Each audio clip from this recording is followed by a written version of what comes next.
SSC Bangla প্রথম পত্র, Barishal board ২০২৫ বহু নির্বাচনী অংশের সমাধান। সামাজিক শ্রেণীভেদ মানবিক সম্পর্ক প্রতিষ্ঠায় কোনো বাধা সৃষ্টি করতে পারে না। পাঠ্য কোন রচনাটি আমাদেরকে শিক্ষা দেয়? মমতাদি। যেমতি লোক নিশার স্বপনে শোনে মায়া মন্ত্রধ্বনি। এখানে মায়া মন্ত্রধ্বনি বলতে কি বোঝানো হয়েছে? স্বপ্নের মধ্যে একান্ত চিন্তা চেতনার অনুরণন। পল্লীজননী কবিতায় ছেলের মৃত্যু সংখ্যা প্রকাশ করে সঠিক উত্তর ১, ২ ও ৩, অর্থাৎ প্রদীপের তেল ফুরিয়ে আসা, জোনাকি মেয়েদের কুয়াশা কাফন ধরা, ঘরের চালে হুতুম পেঁচার ডাক। মরণের কথা মনে পড়লে যুদ্ধ করা যায় না। কাকতাড়ুয়া উপন্যাসে কথাটি কে বলেছিল? কুন্তী। সেই সত্যকে তিনি জীবনের শ্রেষ্ঠ সম্বল জ্ঞানে আশ্রয় করিয়াছিলেন। মানুষ মুহাম্মদ সাল্লাল্লাহু আলাইহি সাল্লাম প্রবন্ধে সেই সত্য বলতে কি বোঝানো হয়েছে? দিন ইসলাম। পরবর্তীতে একটি উদ্দীপক। অনুচ্ছেদটির বক্তব্য তোমার পাঠ্য কোন রচনায় খুঁজে পাওয়া যায়? শিক্ষা ও মনুষ্যত্ব। পরবর্তীতে ৭ নম্বর প্রশ্নে বলা হয়েছে উক্ত বক্তব্য নিচের কোন বাক্যে প্রকাশ পেয়েছে? সেটা হচ্ছে অপশন খ, আর অপ্রয়োজনের দিকই শ্রেষ্ঠ দিক। বহিঃপীর নাটকে ধর্মীয় কুসংস্কার ও সামাজিক অবিচারের বিরুদ্ধে প্রতিবাদের প্রতীকী চরিত্র কোনটি? হাশেম আলী। এই কথা সে শিশুকাল হইতে বুঝিয়া লইয়াছিল। সুভা কোন কথা বুঝেছিল? সে বিধাতার অভিশাপ স্বরূপ।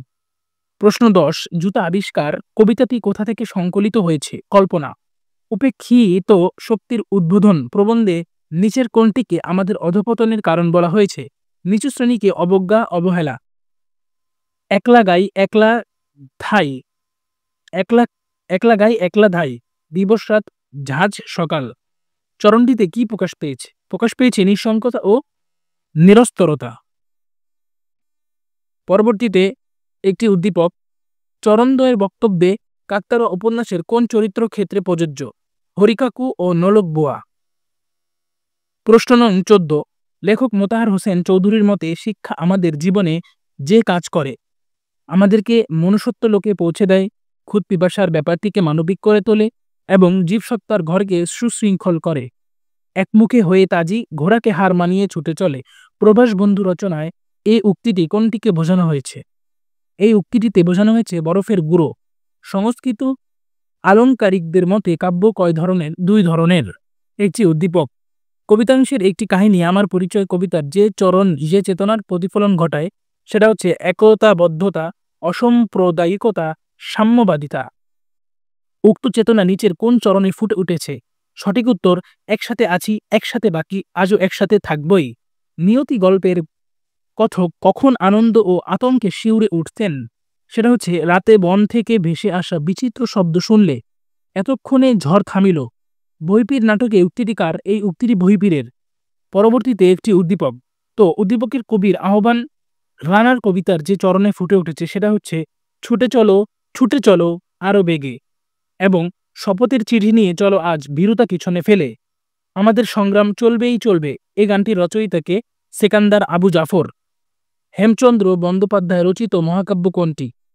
বৃত্রসংহার। নিমগাছ গল্পে কবি চরিত্রটিকে নতুন ধরনের লোক বলা হয়েছে কেন? কারণ নিমের ফুল ও পাতার প্রশংসা করার কারণে। বুধার কোন স্মৃতি জাগিয়ে দিতে মগজের মধ্যে শকুনের পাখা ঝাপটানি প্রতীকটি ব্যবহার করা হয়েছে? মা, বাবা, ভাই, বোনের মৃত্যু। পরবর্তীতে একটি উদ্দীপক। উদ্দীপকে সেই দিন এই মাঠ কবিতার যে ভাবের প্রতিফলন ঘটেছে তা হল মৃত্যু চেতনা। উক্ত দিকটি সেই দিন এই মাঠ কবিতার যে চরণে ফুটে উঠেছে সেটা হচ্ছে আমি চলে যাব বলে এশিরিয়া ধুলো আজ।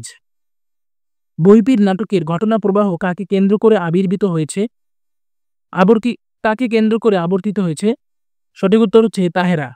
অভাগীর স্বর্গ গল্পে জমিদারি ব্যবস্থার নিষ্ঠুর নির্মমতা প্রকাশ পেয়েছে কোন উক্তিতে? পারে বেটাকে গলা ধাক্কা দিয়ে বার করে দিত। পরবর্তীতে সর্বশেষ প্রশ্ন। হৃদয়ে আমার বাংলার লাগি, যে দেশেই থাকি সদা থাকে জাগি। চরণদ্বয়ে বঙ্গবাণী কবিতার কোন ভাবটি প্রতিফলিত হয়েছে? স্বদেশ প্রেম।